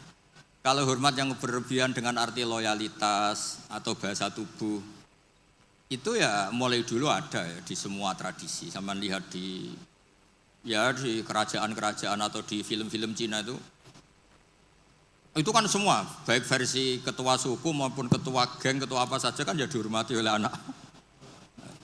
Tapi yang unik dari Nabi itu penghormatannya itu malah mengarah ke Tuhan. Misalnya begini, tadi Pak Quraisy cerita banyak tentang syarat sahnya jadi saksi. Ini penting, sampai nak mlebu swarga ben gak repot. Engko swargane ndek-ndek wae, tapi nanti kalau sama Nabi nggak bisa bercengkrama sama bidadari, sampai sungkan. Nanti tak carikan bidadari yang cerewet kayak istri kamu. Kayaknya nggak ada ya. Berarti trauma kamu sama istri itu. Kalau saya inginnya ya yang mirip lah. Biar apa? Kenangan. Ini perlu dicatat. Sebetulnya sehot sholawat, saya berkali-kali matur di kitab Ithaf. Sehot sholawat itu sehot terbaik. Karena ada kata-kata gini ya, sudah kita misalnya adat pesantren Allahumma sholli ala sayyidina Muhammad atau yang tanpa sayyidina Allahumma sholli ala Muhammad. Itu kan kelihatan, Allah itu pemberi, Nabi itu yang diberi. Saya ulang lagi, ya Allah kasihkan sholawat engkau ke Nabi, berarti Allah itu pemberi, Nabi yang diberi. Nah, kata kitab Ithaf, wan nabiyyu wa injalla qadruhu muhtajun ila rahmati ta'ala. Nabi apapun hebatnya, hubungannya dengan Allah itu Allah pemberi, Nabi penerima.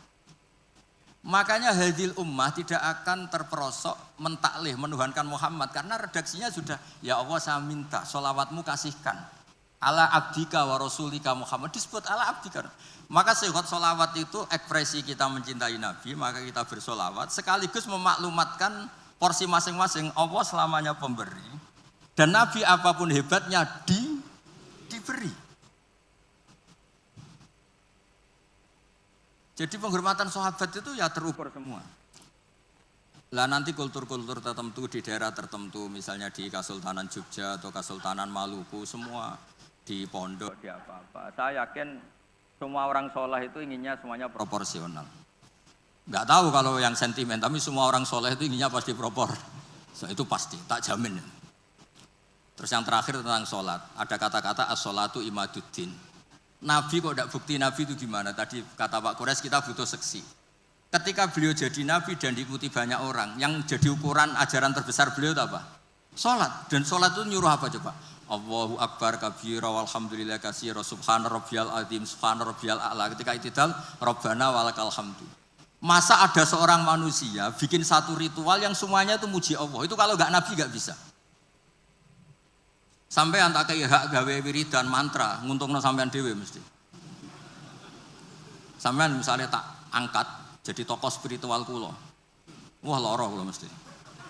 Nabi ini luar biasa, hidupnya dihabiskan untuk menata sholat dan di semua sholat itu apa? Ada tasbihullah, takbirullah, Allahu Akbar. Terus at-tahiyatul mubarakatus sholawatut. Itu kalau nggak Nabi tidak bisa.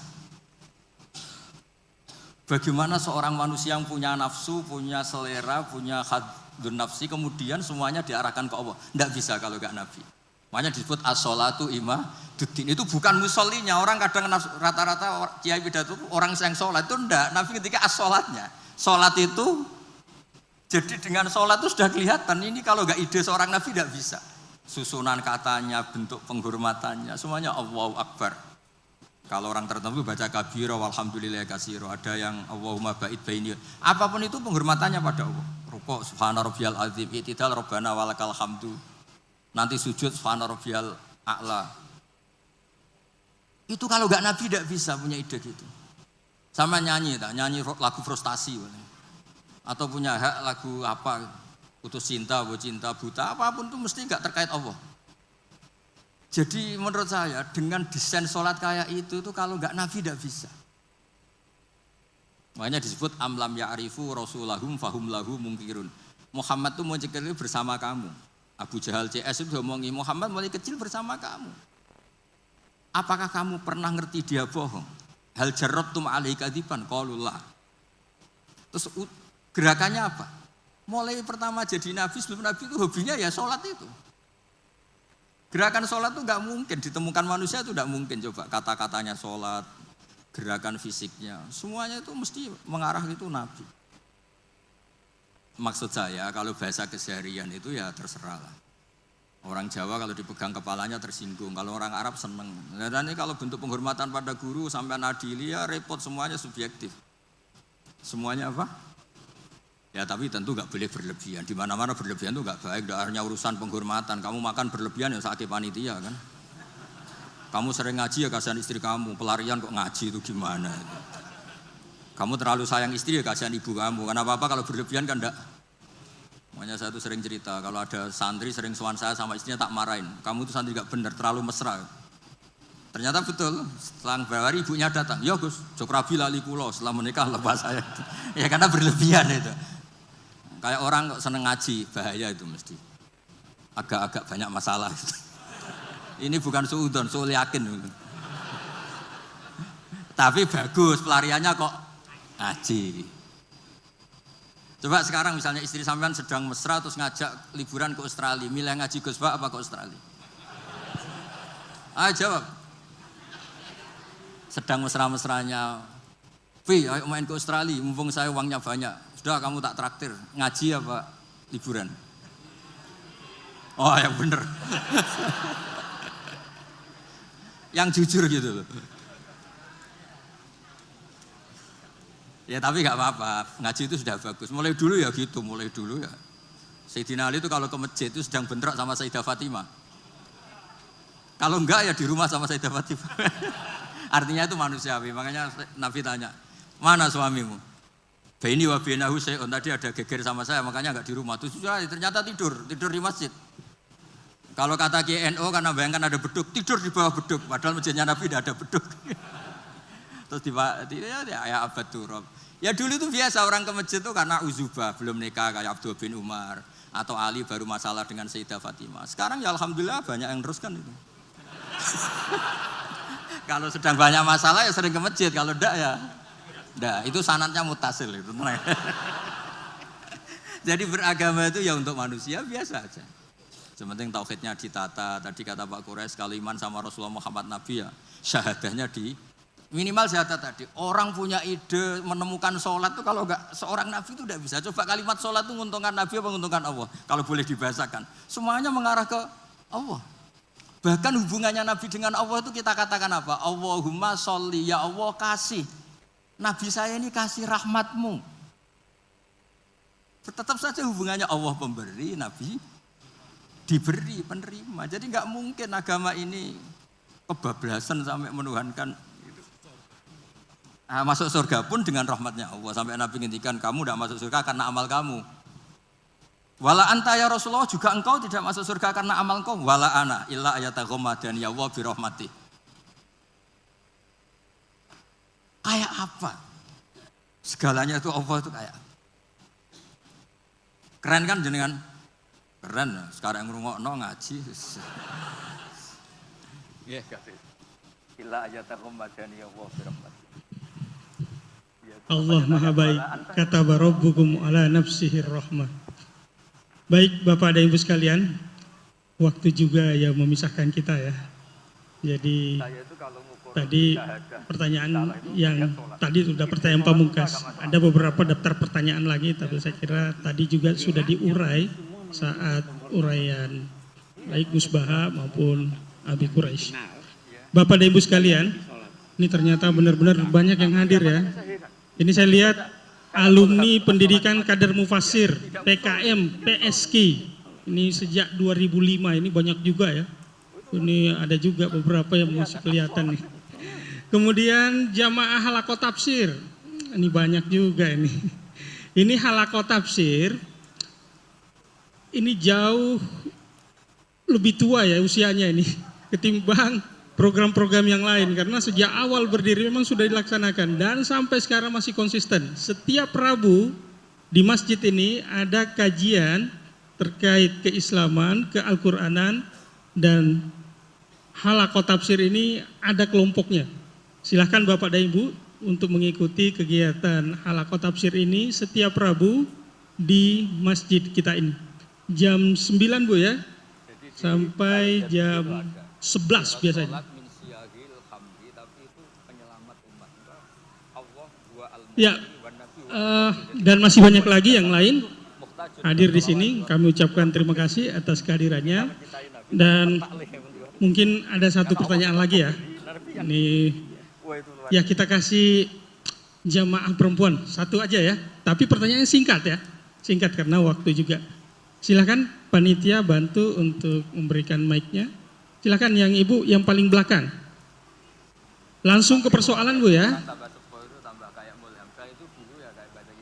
Ya, yang pas depan tiang yang angkat tangan itu.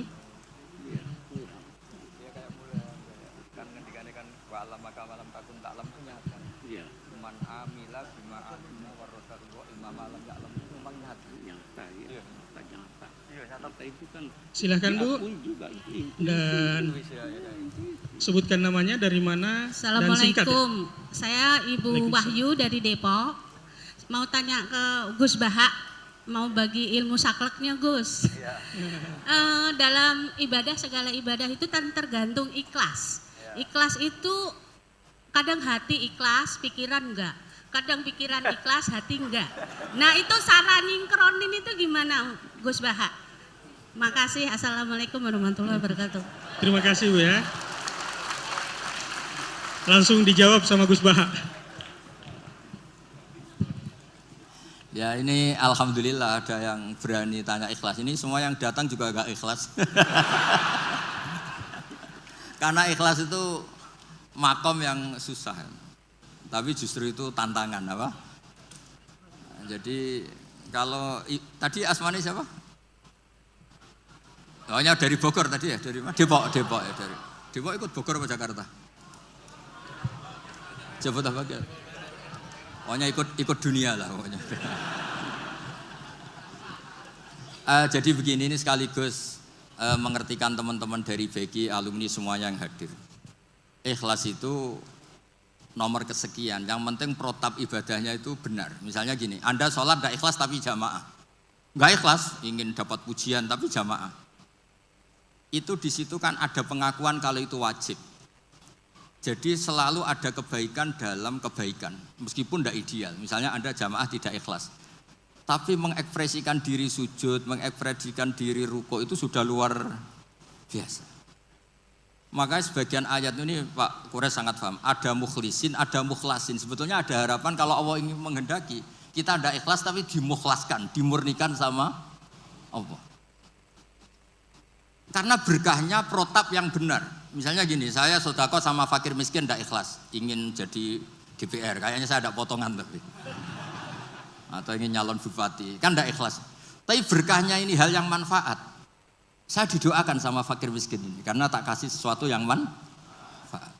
Jadi menurut saya, Anda jangan hanya ngaji ikhlas, juga ngaji pentingnya amal soleh itu pasti bermanfaat. Sama lagi pentingnya amal soleh itu pasti bermanfaat. Makanya di Quran tuh sering seorang nabi dipuji innahu min ibadinal mukhlasin, pakai isim maf'ul. Yang dimurnikan. Saya lagi mukhlasin tuh yang dimurnikan. Saya beri contoh tapi Pak jangan tiru, terutama yang muda-muda ini yang masih puber-puber bahaya itu kalau ditiru. Zulaikha itu cantik, cantik banget. Ya pinter goda, sudah cantik pinter goda Zulaikha ini. Yusuf itu ganteng, perjaka. Ya layak digoda, makanya sama niru susah karena ini butuh layak digoda. Nah ini dengerin betul ini, betapa ikhlas itu nomor 2, yang nomor 1 itu amal itu benar dulu. Sehingga digambarkan Quran walaqad hammat bi, Zulaikha ingin nikmati Yusuf, wa hamma biha, Yusuf sebagai orang normal juga ingin nikmati Zulaikha. Tapi terusannya laula ar-ra'a burhana rabbi, terus Allah hentikan kadzalika linasrifa anhu su'a wal fahsya. Ini campur tangan Allah itu nomor 1. Tapi saya kata Allah tetap gak ingin kekasih saya ini ada masalah. Lagi-lagi kita harus selalu berdoa supaya Allah yang menyelamatkan kita. Bukan amal kita, bukan ikhlas kita, bukan semuanya. Kita hanya bergantung ingin diselamatkan Allah. Ini disebut iyyaka na'budu wa iyyaka nasta'in. Kita hanya minta pertolongan dari Allah. Ya mungkin Nabi Kures sekali. Buatan kesan. Terakhir jenengan terus doa. Monggo. Baik, ini satu lagi pertanyaan yang sudah masuk ya, yang ringkas dan sudah menghimpun semuanya. Dan sekaligus sebagai kesimpulan dari pertanyaan kita hari ini untuk Gus Baha dan Abi Quraisy. Ya ini Abi Quraisy, Ya ini pamungkas benar ya. Bagaimana cara terbaik kita dalam meneladani Rasulullah zaman now, zaman sekarang?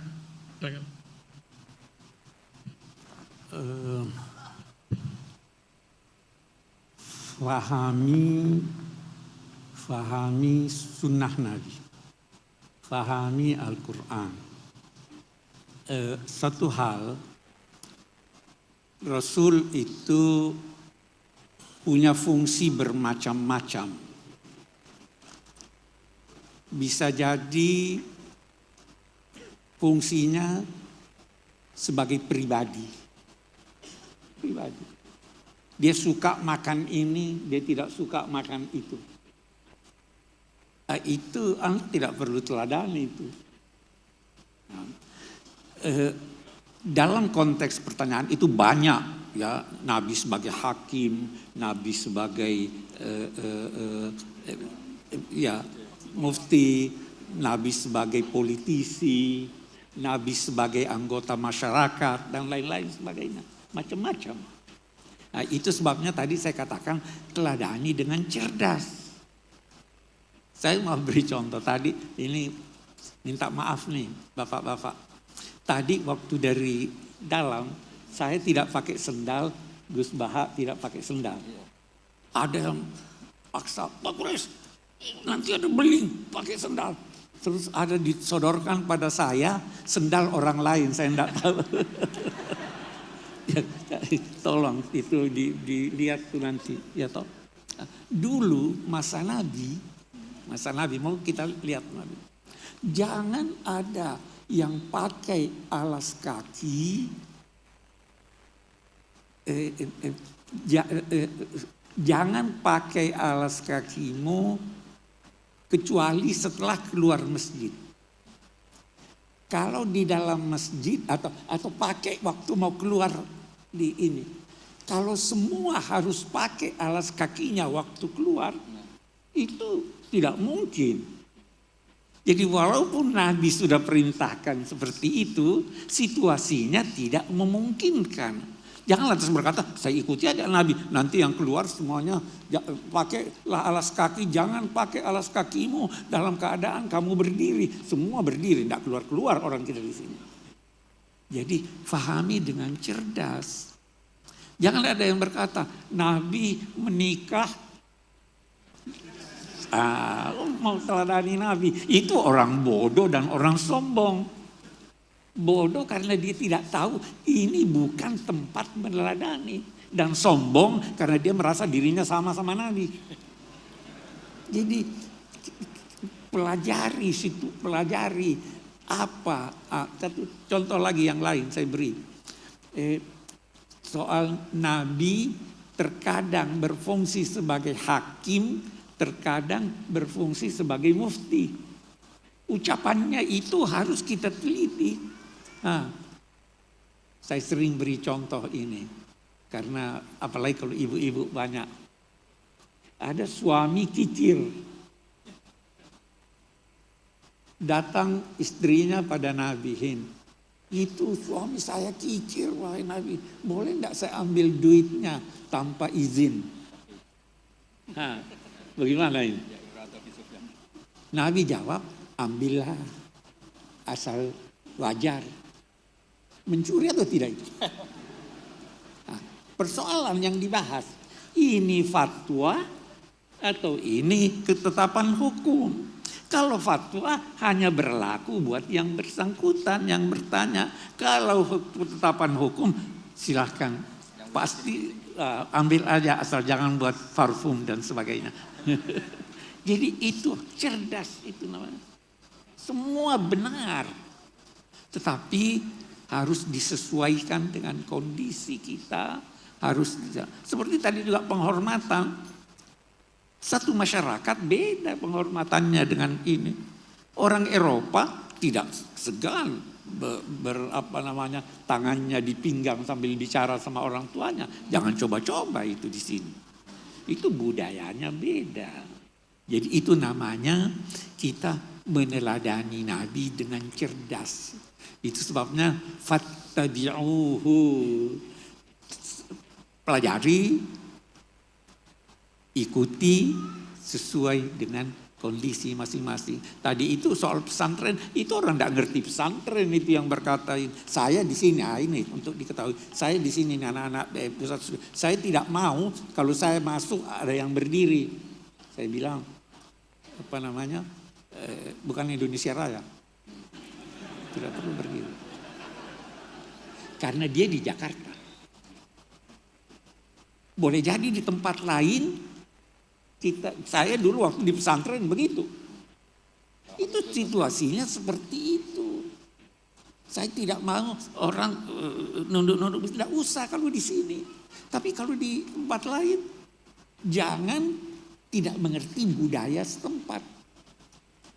Dulu itu ada heboh waktu penandatanganan Bung Karno, Pak Harto menandatangani bantuan itu sambil begini. Itu dikritik orang. Karena dia tidak tahu budaya setempat. Pesantren itu ada budayanya. Universitas itu ada budayanya. Kita diperintahkan menegakkan ma'ruf, budaya positif. Jadi itu begitu meneladani Nabi ya. Jadi cerdas, harus cerdas. Jangan. Oke deh, saya kira itu. Mau berdoa dulu. Tahu, Pak Asin. Baik, terima kasih kepada Habib Quraisy dan Gus Baha. Sangat mencerahkan. Itu kalau definisi buku yang baik, definisi buku. Ini kalau kita pakai analogi buku ya. Buku yang baik itu tidak sekedar informatif. Tidak sekedar menawarkan informasi, tapi inspiratif. Nah, sama paparan Misbah, paparan Abi Quraisy tidak sekedar informatif kepada kita, mencerahkan dan inspiratif ya. Ini hal-hal yang perlu kita pahami dengan baik dan kita tetap mencontoh dan meningkatkan kecintaan kita kepada Rasulullah Sallallahu Alaihi Wasallam, memperbanyak salawat kepadanya, mempelajari dari keteladanan dari Rasulullah Sallallahu Alaihi Wasallam.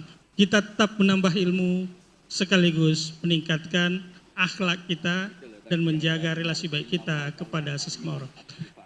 Dan ini waktu yang memisahkan kita, dan kami ucapkan terima kasih kepada Gus Baha yang selalu menyediakan waktu untuk datang ke pusat studi Al-Quran ini. Dan kita doakan kepada semuanya dan kepada Abi Quraisy, mudah-mudahan sehat walafiat ya. Kita sama-sama istifadah ilmu dan terus berharap ada curahan ilmu buat kita semua. Dan atas nama pembawa acara, kami mohon maaf jika ada hal-hal yang kurang berkenan dalam pelaksanaan acara ini. Dan kami ucapkan terima kasih kepada semuanya yang hadir, yang kami tidak bisa sebutkan satu persatu. Mudah-mudahan sehat walafiat dan ada berkah, ada manfaat dari kegiatan kita hari ini. Lebih dan kurangnya mohon dimaafkan. Wallahul muwaffiq ila aqwamit thoriq. Wassalamualaikum warahmatullahi wabarakatuh. Acara kami serahkan kepada MC. Baik, terima kasih kami ucapkan kepada guru-guru kita semuanya, kepada Abi Quraisy Shihab, kepada Gus Baha, dan juga kepada Ustadz Syahrullah. Dan juga kami mengucapkan selamat datang kepada Bapak Nusron Wahid, Menteri Agraria dan juga BPN.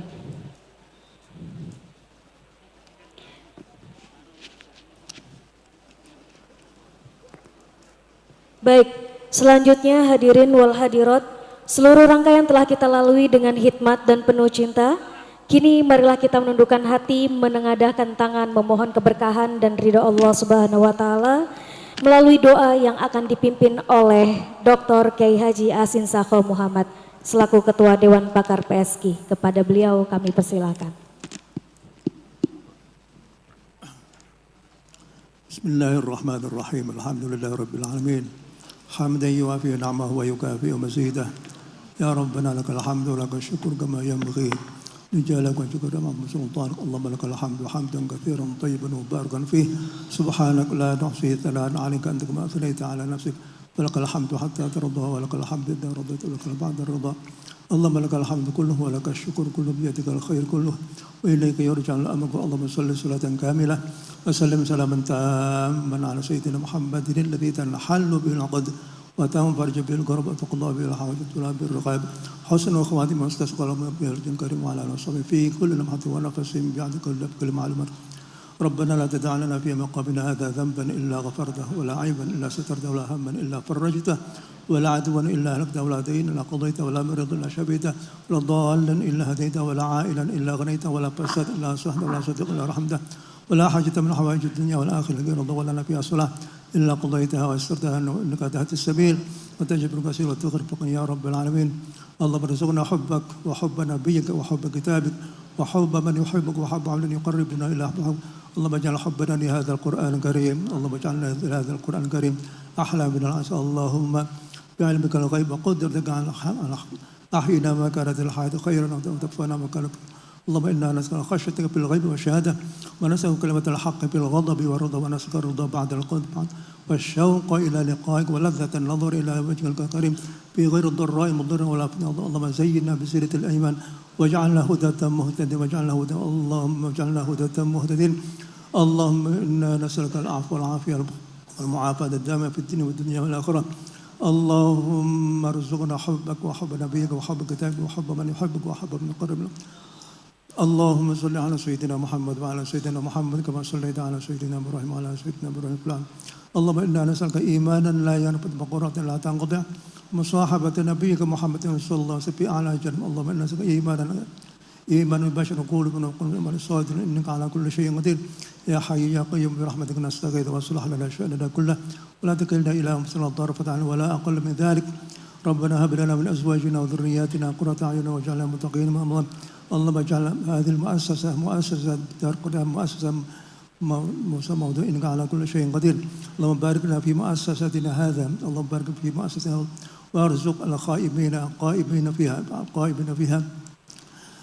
ارزقنا القائمين فيها. ربنا عليك توكلنا وإليك الأبدا وإليك المصير. ربنا آتنا في الدنيا حسنة وفي الآخرة حسنة وقنا عذاب النار. وصلى الله على سيدنا محمد. الحمد لله رب العالمين.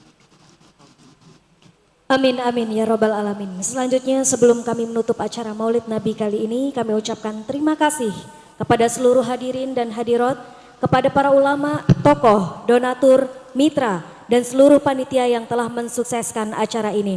Semoga momentum Maulid Nabi menjadi energi baru untuk terus meneladani Rasulullah